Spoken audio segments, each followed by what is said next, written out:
Hey, do you want some candy?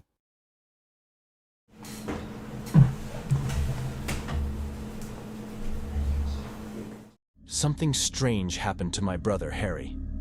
He is normally a very stoic man, rarely showing any emotions aside from when he laughs. The most he can give me is a half-assed side smile or a faint chuckle. The only way to get any confirmation from him is by directly asking him how he is, which he is at least very honest about. He isn't depressed. As far as I know, we just suspected that he just isn't that good at expressing emotions. But one morning, things were different. Me and Mother were downstairs in the kitchen eating breakfast.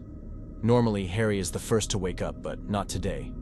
We guessed he stayed up late reading or something. Eventually, he came downstairs and my mother greeted him. However, she stopped her words halfway through. I turned around to see what caught my mother's tongue and saw something I never thought I'd see. Harry was standing there, smiling. No half-assed side grin this time. It was a full, ear-to-ear smile with teeth. It was a normal smile, but seeing it on Harry's face, it felt much more significant than it probably was. It shocked me, and it shocked my mother just as much, like it was the first time we ever saw Harry smile. It took a few seconds of minor disbelief for my mother to finally ask him what he's smiling about. I'm just happy," he told us with the same smile on his face. Part of me wanted to be glad that Harry was showing a face other than the blank one he normally gives us. It was a good look on him, after all, but something about it was off-putting. Harry may have appeared happy, but he didn't make eye contact with any of us. He just stared right between us, like each of his eyes were individually tracking us. His tone of voice wasn't any different from his normal tone. Upon closer inspection, it certainly didn't match his face, almost like he was pretending to be happy. Lastly, he insisted on skipping breakfast despite my mother preparing him waffles.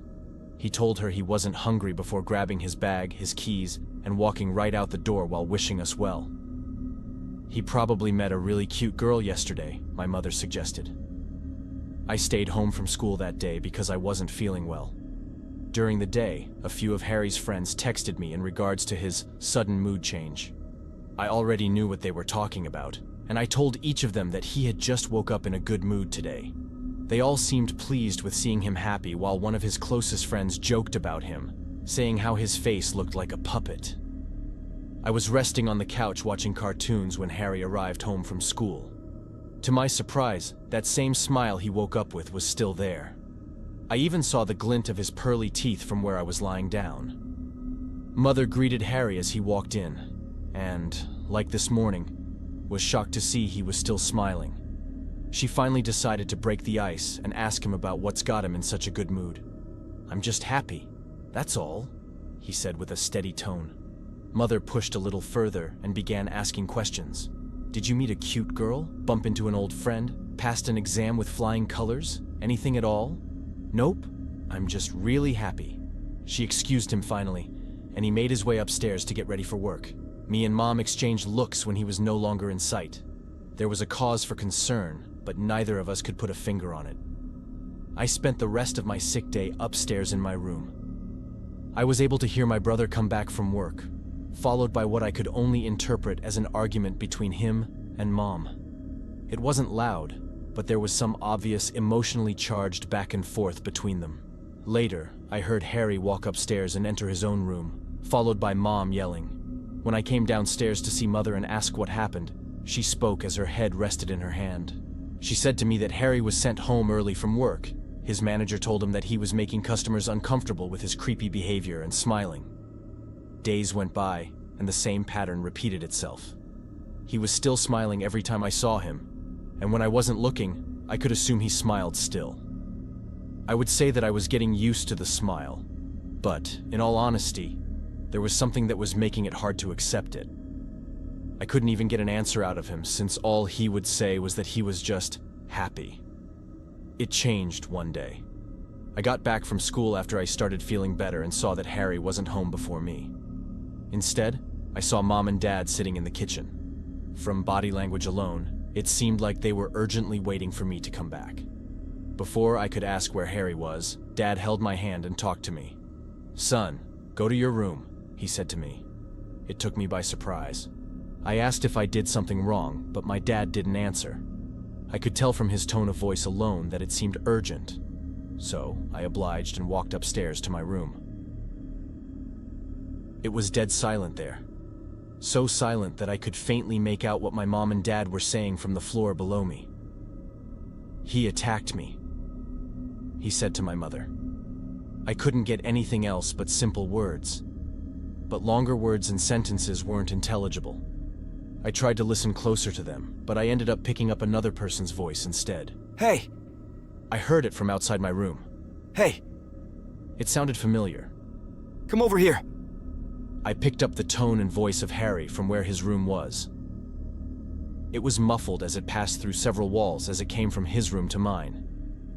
Let me show you something! I stepped out of my room to investigate, praying that, if I could see Harry, that he was okay. I tiptoed out so that my parents didn't hear me and made it to Harry's door. I peeked through the door to find out. Brother, I'm happy. I'm so happy, brother. Harry stood in the very center of the room, eyes staring directly at me. His smile was ever present, way beyond just grinning from ear to ear. The corners of his mouth were torn and broken, pushed apart by the new rows of 1,000 teeth. It reached from one side of the room to the opposite, looking more uneven the further from his head it extended. His lips stretched beyond what they should be able to, chipping and breaking like old paint on rotting wood. There was no way to tell how he kept his smile from falling, aside from some apparent struggles. I could sense a growing pain from him through the crack of the door, a silent cry for help being masked by an impossible emotion. It was at that moment when I passed out, probably from shock, but I couldn't remember. I woke up on the floor right in front of Harry's room. The door was wide open, the window in his room opened, and Harry was no longer inside. I heard the stomping of my dad rushing upstairs with my mom following him. Mom helped me stand while Dad searched inside Harry's room, then my room, then the bathroom, then their own bedroom. It was clear that wherever Harry was, he wasn't in our home anymore. As of writing this, it's been several weeks since Harry went missing.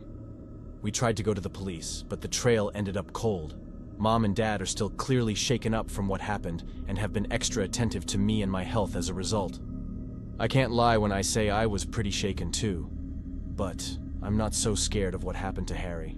It scares me more to think about where he is now and what he's doing with that sick, twisted smile of his.